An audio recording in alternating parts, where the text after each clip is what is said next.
Okay, good day, everyone. We will be having our new lesson. We will be discussing about the gender fair language. That's the fourth lesson, lesson four, or the first lesson for this midterm. So, this day, I will be discussing gender fair language. So, one of the objective of this study is to reduce stereotyping and discrimination. And also, the this lesson also it explores the significance of home, school, work, and community, especially talking about gender fair language.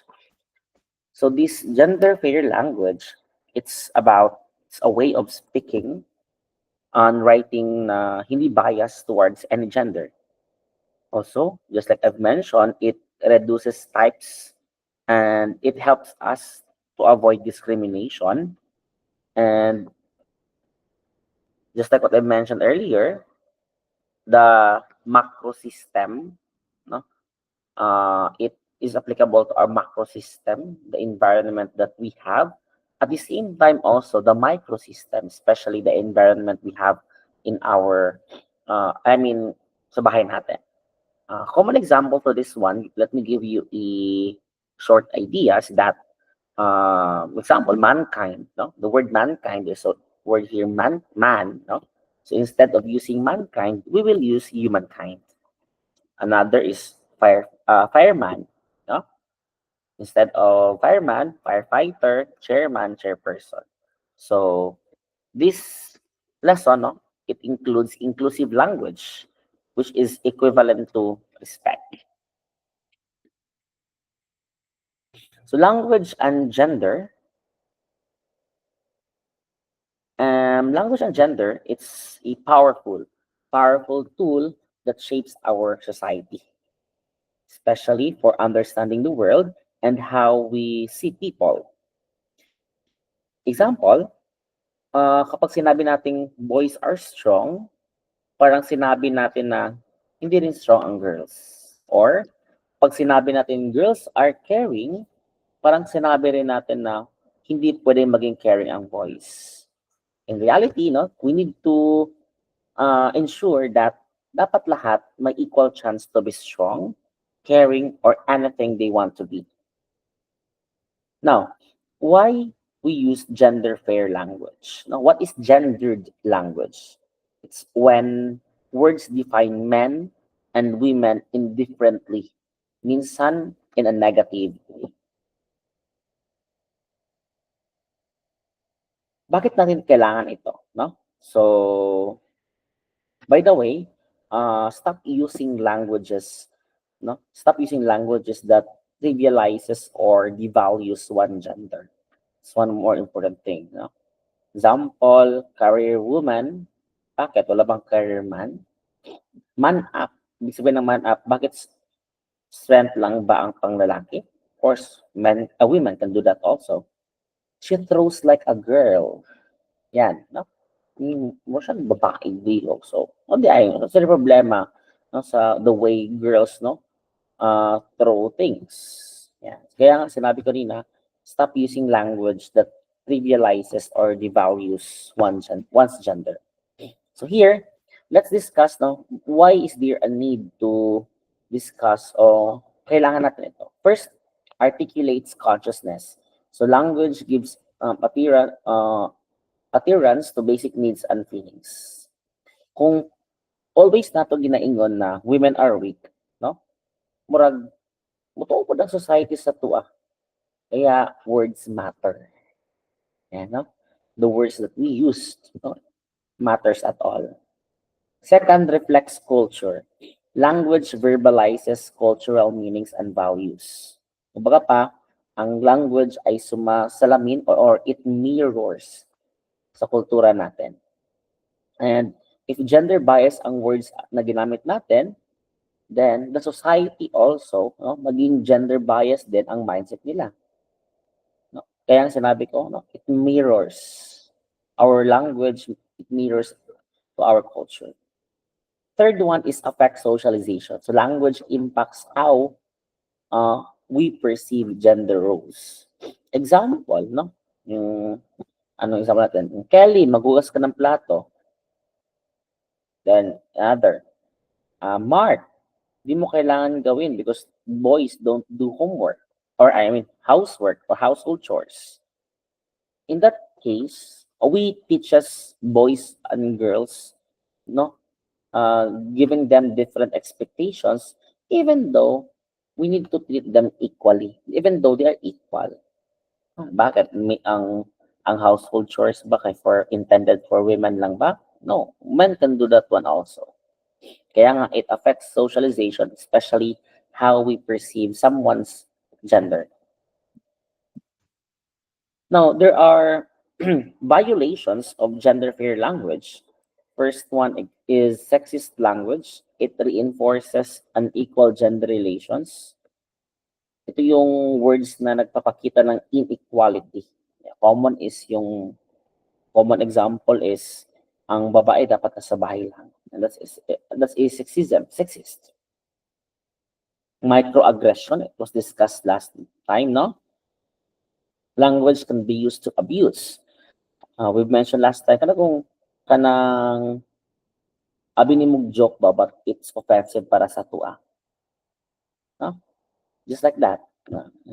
No, uyawan ni mo, uy, brightan ni mo, uy, pero sa imo haday na case, it's offensive na pala niya na approach. Example, mga women, no, women women who were working in a male dominated industry. Example, engineering firm, no? Ikaw, babae ka, no, nag-dress dito. So, cute ng dress mo, di halatang engineer ka. So, sometimes being offensive because the way you dress, no, wala man siya specific na gender. Sex role, stereotypes, and equal gender relations. So, kapag may fixed roles ang genders, no, common example kani, it's still debatable up until now. Say debatable up until now, ang kinsa madyo mo bayad sa date. Yan. It's an example of sexual stereotype and equal gender relations. Kapag may fixed roles ang genders, dapat lalaki ang nagbabayad sa date. And that's the common, no? Why? Di ba rin kabalo bayad ang babae kung mag-date? No? For me, my take to that na, as the nag-observe lang man ko, especially that one, kung kinsa ang nang-invite sa date, siya ang mag-pay. For me, no? But if siya ang nang-invite, but yung isa is nag-open siya na magbayad siya, then take it, no? Wala may mali. But lain man kung kayo sa partner, ikaw nang-invite, siya mo babayaron. Yan. That's my take and that kind of nauso maguna siya nga situation last time. Another violations of gender fair language is the invisibilization of women. No, men are seen as the norm, while women existence is not acknowledged, especially on the sa unang panahon. No, they believe na wala lang ang babae. Women are born, no, to work household chores. Pambalera daw mo. And then sometimes kapag masyadong male-centered yung language, no? Instead of mankind yung ginamit instead of humankind. Now, at this moment, let's proceed to masculine pronouns in generic sense. In example natin, mankind, no? It implies males represent all people. Take note, no? We use the word guys. Guys, no? Madalas ginagamit ang he, him to represent lahat kahit may women naman. You've noticed, no? You use that one, he, him, to represent kahit may lalaki. Example, each student must submit his project. So the pronoun used there, no, is his. take note, it would be more appropriate if we change the pronoun his into their. Like, each student must submit their project. Medyo ano kasi yung pronoun na his, no? We know na intended for male. That's why we need to change that pronoun into their. Example, a doctor should care for his patients. Bakit? Wala bang babae na doctor? Yan. Kaya nga, we need to fix that one. Instead of using the word his, a doctor should care for their patients.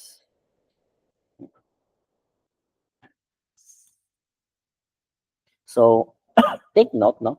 Yung small lang na pag-fix niyang ng pronoun, it creates an impact to our society, especially promoting inclusivity. Now, there are assumptions of gender jobs. Farmers and wives assumes men are farmers, women are wives. Politicians and wives assumes men are politicians, women are wives. Kung na-observe ninyo, we have this assumption that kung anong trabaho para sa lalaki or sa babae. Sabi ko natin, no? Farmer and their wives. Bakit? Wala ba yung farmer nga babae? Naaman. Sa politician. Bakit? Wala di ay babae na politician. Di ba meron? So, we need to eliminate that kind of mindset that being a farmer, no, it does not solely focusing on one gender, no? Of course, kita tanan pwede maging farmer, no, regardless of our gender. Also, being a politician, no? Sa una lang gitong sa unang panahon lang gitong wala na acknowledge ang rights for women, no, um to join or to be part of the ano in the politics. That's why nakipaglaban sa mga babae ang karapatan. Of course, because um, politicians na wala may gender. No? Women also can be part in politics. Kaya nga, we need to, especially kanang dealing with or writing, no? Writing mga terms, we should use gender neutral terms. Yeah, gender neutral terms. Instead of policeman, we will use police officer. Instead of salesman, we'll use salesperson. Yung sinabi ko kanina, chairman, chairperson. No? Tayo po kayo mag-chairwoman. So, pwede man chairman o chairwoman, but the most siguro is is chairperson. Congressman, congresswoman. Yeah. Trivialization of women. First, attention to gender. We have girl athlete, we have women doctor. Immature perception, labeling women as darling or baby. Another is objectification, calling women honey or chick. We need to devalue women without us realizing it. Pag sinabi natin girl athlete, no? Need pa ba natin sabihin na girl athlete? Kasi athlete is an athlete. Wala mang gender. Woman doctor, kailangan pa ba natin i-emphasize na woman doctor? Why say woman doctor? Walang man doctor. So why we need to use woman doctor? Doctor is doctor. Same with girl athlete. Wala mang girl na may boy athlete ba? Na term. So there's no need for label them as girl athlete. Just say athlete. Same with the doctor. No, doctor. Another is labeling women darling or baby. Kumbaga pamura ginapakita na to sila na parang object ang babae, no? Which is wrong. Napod tayong mga boss, kung mobile kasanayan ng bossing, boss, kay lalaki. Kaya nga, pag babae ang bossing, ginabot ng girl boss. Bakit? Being a boss ba is always, by gender? Well, that's the norm sa una. Or even karon, no? Usually, pag boss, lalaki. But take note, being a boss has no label, no? Walay gender role ang being boss. Girls or women also can be a boss. That's why boss is boss. Another is unequal gender relations, language lacking um, gender relations, man and wife. Language lacking parallelism fosters unequal gender relations.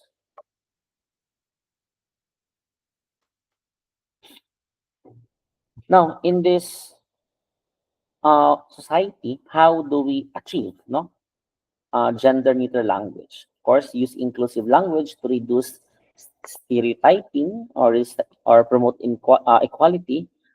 Especially, we need to be mindful of the words that we need to use. We need to adjust. Manpower, man power. Instead of using manpower, we need to change it into workforce. So a common example, chairman, chairperson. And also avoid diminishing words such as lady driver. Ah, lalaki ra bagay ka ba mag-drive? We need to it's okay to mention the word driver. There's no need to emphasize the the pronoun or the ano no, parang gender niya. Driver is driver. Another female CEO. Of course, the norms no, kasagaran mga sa CEO kay mga lalaki. So, ibutang female CEO. It's we need to change that one CEO because women can be a CEO also. Instead of the father is babysitting his kids, of course, the father is taking care of his kids. Kasi, di mas mata na babysitting kahit part man pud sa papa, rule na sa papa, no? Na to be, magtayo as parent or the so-called parenting. Di ba? So, that's an example of, um, uh, achieving gender neutral language.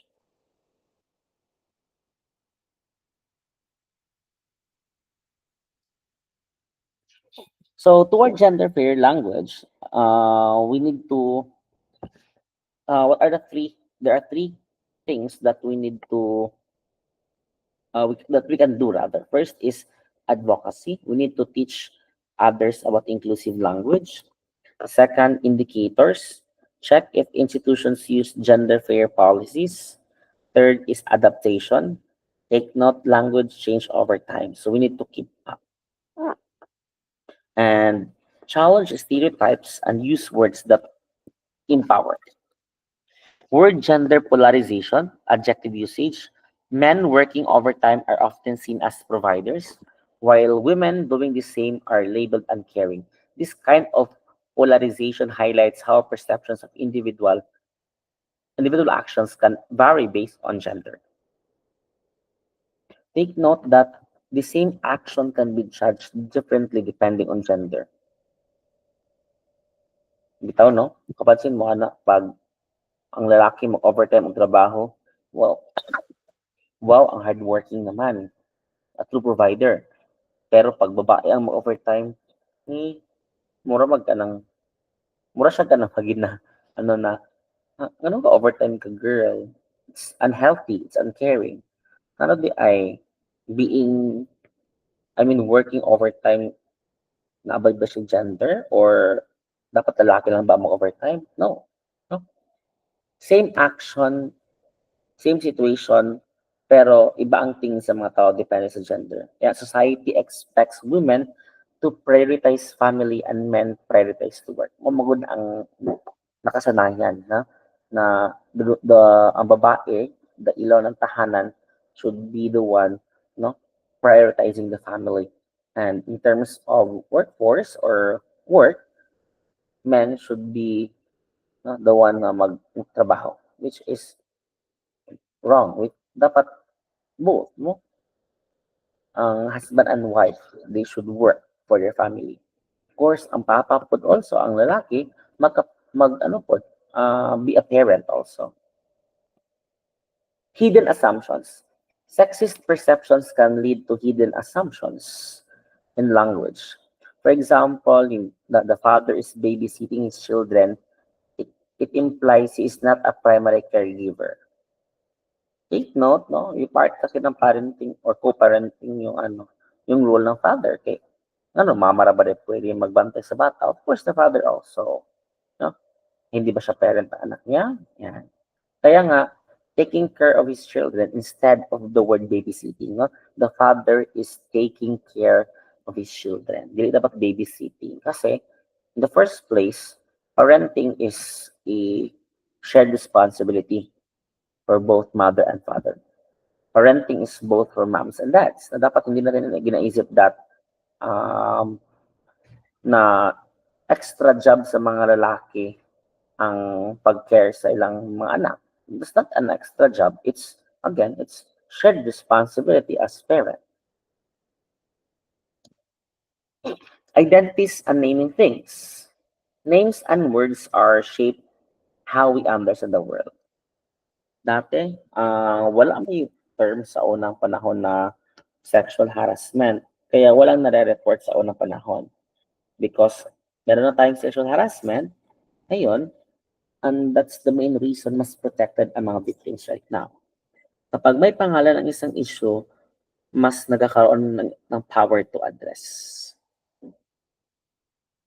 We have, that's why naming things, no, understanding the world, it enables us identify ourselves at our place in the world. Also, power of naming. Naming things gives them power. Yung sinabi ko kanina na sexual harassment. Another example, date rape. Yeah, date rape, no, wasn't recognized before. Walang justice para sa victims. People started calling it date rape, no? The society becomes more aware, and there are laws created based on that power. Kaya nga, words help define experiences. When we name issues, it's very easy to address it. Next is structural oppression in language. Betty Friedan's The Feminine Mystique highlighted the structural oppression experienced by homemakers despite their basic needs being met. In this situation, hindi rin nagpakita na even though may comfortable life ang homemakers, our society limited their choices. Kaya nga, sa unang panahon, women are expected to stay at home even though gusto nila mag-work. You know? One way of addressing that problem is we need to support language that promotes freedom and choice for all genders. Sexist language and culture. Externalized social control. Language that judges action based on gender is a form of externalized social control. Common themes include commercialization and trivialization of women. Minsan, ginagamit lang ang image ng babae para makabenta. Another, trivialization, minsan binababa ang tingin sa kanila using the words. And another is the media influence. No? Media influence, gender stereotypes are reinforced as sa movie, sa advertisement, or sa shows. Another, yung common example, men are strong, women are weak. Another example, boys will be boys. No? That's an excuse for bad behavior. Challenge sexist portrayals in media and daily conversation. Next is normalization of sexism. Sexist portrayals in media normalize violence against women and children. Gender stereotyping reinforces sexism by associating certain words with specific genders. Example, no? Na hindi natin napansin na normal na ang sexism sa society. Example, yung word na joke lang, no? Which is offensive to women or the LGBTQ members. Another, ganun talaga ang lalaki. That's an excuse bad behavior instead of correcting it. Nagpakalalaki raman ko. No, we need to correct them, no? The mobile ni common notion sa mga lalaki na basta ano na ko na. Another example, girls should be modest. Maria Clara. Bakit? Di ba dapat being respectful? Why is this a problem? Normalizing sexism is just like normalizing violence and discrimination. One way to address that one, of course, if there is an offensive language, we need to call out and we need to promote fairness for all genders. Cultural influence, language is not inherently sexist but becomes so through cultural attitudes. It reflects and perpetuates societal views on gender. Ito yung sinabi ko kanina, no? How to, ma-achieve ang gender fair language through advocacy. It teach people how to use inclusive words. Next is indicators. We need to evaluate schools, the industries, the workplace, if they promote gender fair language. Another thing is adaptation. No? Language evolves. That's why we need to keep up. No? Dapat sumabay tayo.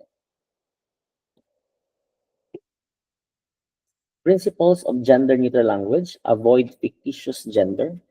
Do not assign gender when it is not non-existent or uncertain. Kaya nga, do not assume a doctor is male. Every doctor should do his job. Why? Why use the pronoun his? We should use their. Bakit lalaki lang ba ang doctors? May babae man. So every doctor should do their job. Avoid adding suffixes like s or it that inject sexism into language. Example, actress. Di ba? Actor. Waitress instead of server. Next, diminishing words. Avoid words that diminish or demean, such as catcalling or labeling women as a chick or babe. No? May mga construction worker, no? May libi mo, anak, mga catcall o oy, kuan diri na chicks, ano diri. No? Call people by their name. With these small word choices, it creates an impact towards inclusivity. Before we'll end,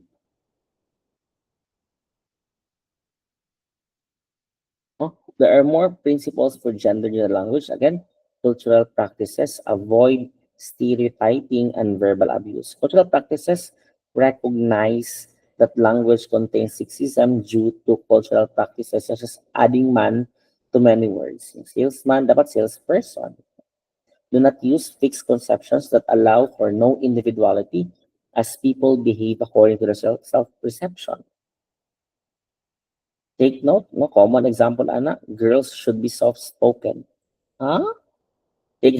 People should be confident in their voice. Men also can be soft-spoken, no? You should be confident sa ating sa ato ang voice. Verbal abuse. Avoid using words as weapons. Even innocuous terms can offend if spoken condescendingly. Example, he's such a boss, but she's bossy. Of course, um, I mean, wala may label ang being a boss. As wala mang gender ang being a boss. Men and women can be a boss. They are both leaders.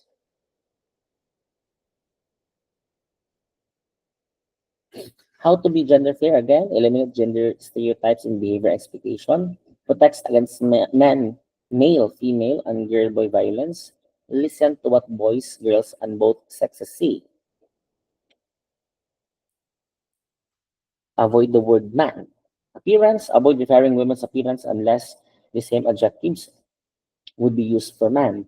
Describe honestly. Baga pa, no? Would the other sex be so characterized? Or you can ask, no? Before, ano ko nga, wala may nakita na. Yung sa tropa, si kumangutana. Kung mangutana ka nga, refer to be called. Miss, ma'am, di ba? Kung magtawag ka og ano, di mo kailag nga tita ba siya or auntie, ma'am, miss, di ba? Even though minyo ba na ba siya or ano siya, alam po like madam.